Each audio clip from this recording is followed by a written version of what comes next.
पहला बाब। यूना खुदावंद की नाफरमानी करता है। खुदावंद का कलाम यूना बिन इम्मती पर नाजिल हुआ कि उठ, उस बड़े शहर नैनवा को जा और उसके खिलाफ मनादी कर, क्योंकि उनकी शरारत मेरे हजूर पहुंची है। लेकिन यूना खुदावंद के हजूर से तरसीस को भागा और याफा में पहुंचा, और वहां उसे तरसीस को जाने वाला जहाज मिला, और वो किराया देकर उसमें सवार हुआ, ताकि खुदावंद के हजूर से तरसीस को अहले जहाज के साथ जाए। लेकिन खुदावंद ने समुद्र पर बड़ी आंधी भेजी, और समुद्र में सख्त तूफान बरपा हुआ, और अंदेशा था कि जहाज तबाह हो जाए। तब मल्लाह हरासा हुए, और हर एक ने अपने देवता को पुकारा, और वो अजनास जो जहाज में थी समुद्र में डाल दी, ताकि उसे हल्का करे। लेकिन यूना जहाज के अंदर पड़ा सो रहा था। तब नाखुदा उसके पास जाकर कहने लगा, तू क्यों पड़ा सो रहा है? उठ, अपने माबूद को पुकार, शायद वो हमको याद करे और हम हलाक ना हों। और उन्होंने आपस में कहा, आओ हम कुरा डालकर देखें कि ये आफत हम पर किसके सबब से आई। चुनाचे उन्होंने कुरा डाला और यूना का नाम निकला। तब उन्होंने उससे कहा, तू हमको बता कि ये आफत हम पर किसके सबब से आई है? तेरा क्या पेशा है और तू कहां से आया है? तेरा वतन कहां है और तू किस कौम का है? उसने उनसे कहा, मैं इब्रानी हूं और खुदावंद आसमान के खुदा बहरो बर के खालिक से डरता हूं। तब वो खौफसदा होकर उससे कहने लगे, तूने ये क्या किया? क्योंकि उनको मालूम था कि वो खुदावंद के हजूर से भागा है, इसलिए कि उसने खुद उनसे कहा था। तब उन्होंने उससे पूछा कि हम तुझसे क्या करें कि समुंदर हमारे लिए साकिन हो जाए, क्योंकि समुंदर ज्यादा तूफानी होता जाता था। तब उसने उनसे कहा, मुझको उठाकर समुंदर में फेंक दो, तो तुम्हारे लिए समुंदर साकिन हो जाएगा, क्योंकि मैं जानता हूं कि ये बड़ा तूफान तुम पर मेरे ही सबब से आया है। तो भी मुल्लाहों ने डांड चलाने में बड़ी मेहनत की कि किनारे पर पहुंचे, लेकिन न पहुंच सके, क्योंकि समुंदर उनके खिलाफ और भी ज्यादा मौजजन होता जाता था।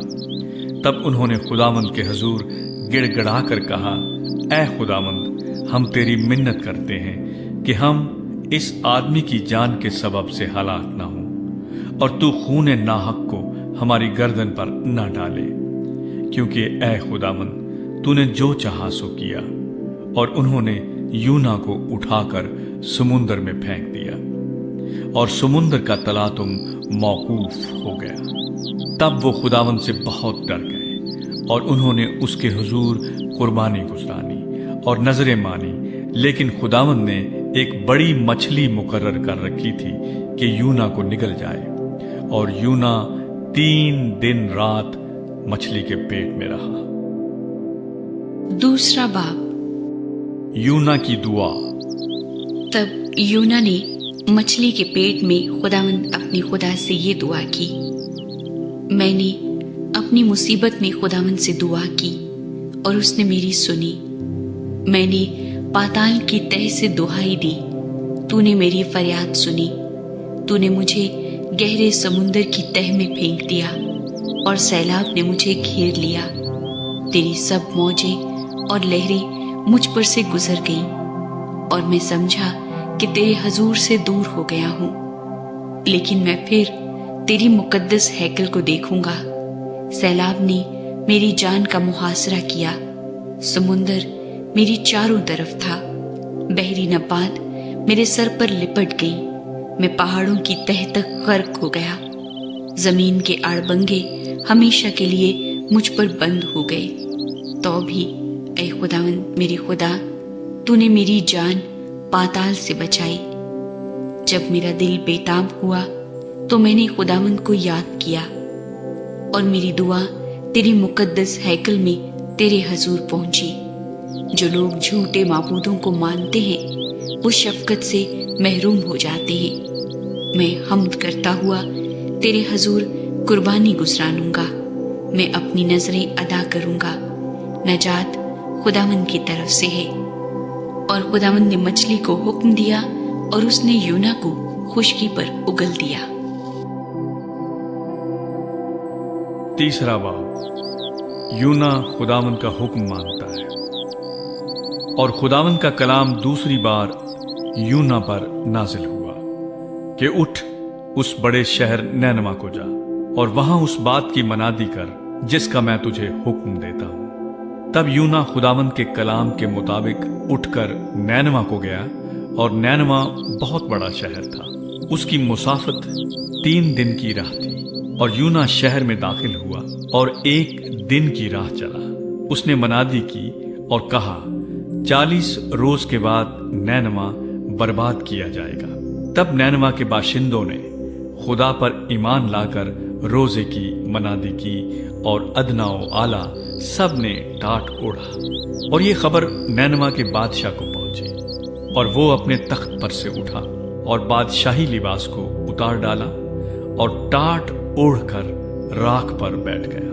और बादशाह और उसके अरकान दौलत के फरमान से नैनवा में ये ऐलान किया गया और इस बात की मनादी हुई कि कोई इंसान या हैवान गल्ला या रमा कुछ न चखे और न खाए पिए, लेकिन इंसान और हैवान टाट से मुलब्बस हों और खुदा के हजूर गिरिया जारी करें, बल्कि हर शख्स अपनी बुरी रविश और अपने हाथ के जुल्म से बाज आए।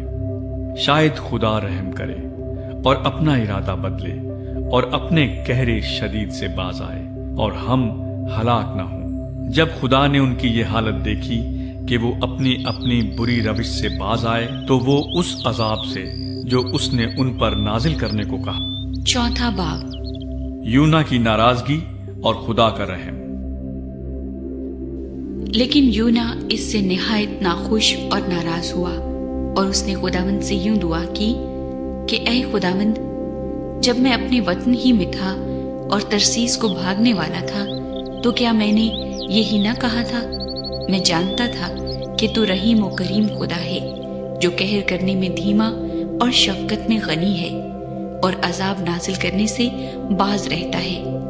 अब ऐ खुदावंद, मैं तेरी मिन्नत करता हूँ कि मेरी जान ले ले, क्योंकि मेरे इस जीने से मर जाना बेहतर है। तब खुदावंद ने फरमाया, क्या तू ऐसा नाराज है? और यूना शहर से बाहर मशरिक की तरफ जा बैठा और वहां अपने लिए एक छप्पर बनाकर उसके साए में बैठ रहा कि देखे शहर का क्या हाल होता है। तब खुदा ने कद्दू की बेल उगाई और उसे यूना के ऊपर फैलाया कि उसके सर पर साया हो और वो तकलीफ से बचे। और यूना उस बेल के सबब से निहायत खुश हुआ। लेकिन दूसरे दिन सुबह के वक्त खुदा ने एक कीड़ा भेजा जिसने उस बेल को काट डाला और वो सूख गई। और जब आफताब बुलंद हुआ तो खुदा ने मशरिक से लू चलाई और आफताब की गर्मी ने यूना के सर में असर किया और वो बेताब हो गया और मौत का आरज़ूमंद होकर कहने लगा कि मेरे इस जीने से मर जाना बेहतर है। और खुदा ने यूना से फरमाया, क्या तू इस बेल के सबब से ऐसा नाराज है? उसने कहा, मैं यहाँ तक नाराज हूँ कि मरना चाहता हूँ। तब खुदावंद ने फरमाया कि तुझे इस बेल का इतना ख्याल है जिसके लिए तूने ना कुछ मेहनत की और ना उसे उगाया, जो एक ही रात में उगी और एक ही रात में सूख गई। और क्या मुझे लाजिम न था कि मैं इतने बड़े शहर नैनवा का ख्याल करूं, जिसमें 1,20,000 से ज्यादा ऐसे हैं जो अपने दाहिने और बाएं हाथ में इम्तियाज नहीं कर सकते और बेशुमार मुआइशी है।